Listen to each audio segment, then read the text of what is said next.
కాణిపాక వరసిద్ధి వినాయక స్వామి దేవస్థాన అభివృద్ధికి సహాయ సహకారాలు అందిస్తానని పూతలపట్టు నియోజకవర్గ వైసీపీ ఎమ్మెల్యే అభ్యర్థి సునీల్ కుమార్ అన్నారు. వరసిద్ధి వినాయకుని దర్శించుకున్న ఆయన స్వామివారికి ప్రత్యేక పూజలు చేసి మొక్కులు చెల్లించుకున్నారు. అనంతరం ఏర్పాటు చేసిన విలేకరుల సమావేశంలో ఆయన మాట్లాడుతూ అధిష్టానం తనకిచ్చిన అవకాశాన్ని సద్వినియోగం చేసుకుని నియోజకవర్గ అభివృద్ధికి కృషి చేస్తానన్నారు.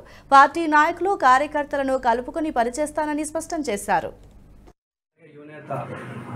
రాజంపేట ఎంపీ పార్టీలో క్రియాశీలకంగా ఉంటూ పార్టీని ముందుకు తీసుకెళ్తున్నటువంటి పెద్దిరెడ్డి మిథున్ రెడ్డి గారికి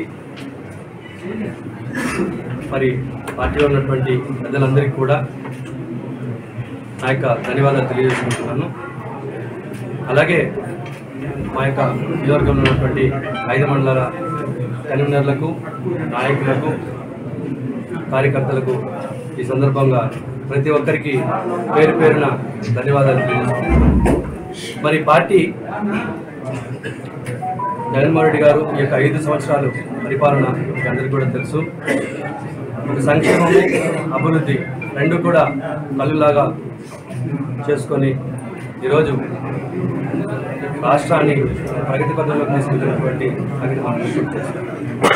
రాబోయే రోజుల్లో ఈ వీడియో మీకు నచ్చినట్టయితే లైక్ చేయండి, 10 మందికి షేర్ చేయండి. అలాగే కామెంట్ల రూపంలో మీ అభిప్రాయాలను మాతో పంచుకోండి. Nationalist hub group of channels ను సబ్స్క్రైబ్ చేసుకుని తెలుగునాట జాతీయవాద జర్నలిజాన్ని ప్రోత్సహించండి. ఈ వీడియో కింద ఉన్న బెల్ ఐకాన్ పై క్లిక్ చేయడం మర్చిపోవద్దు.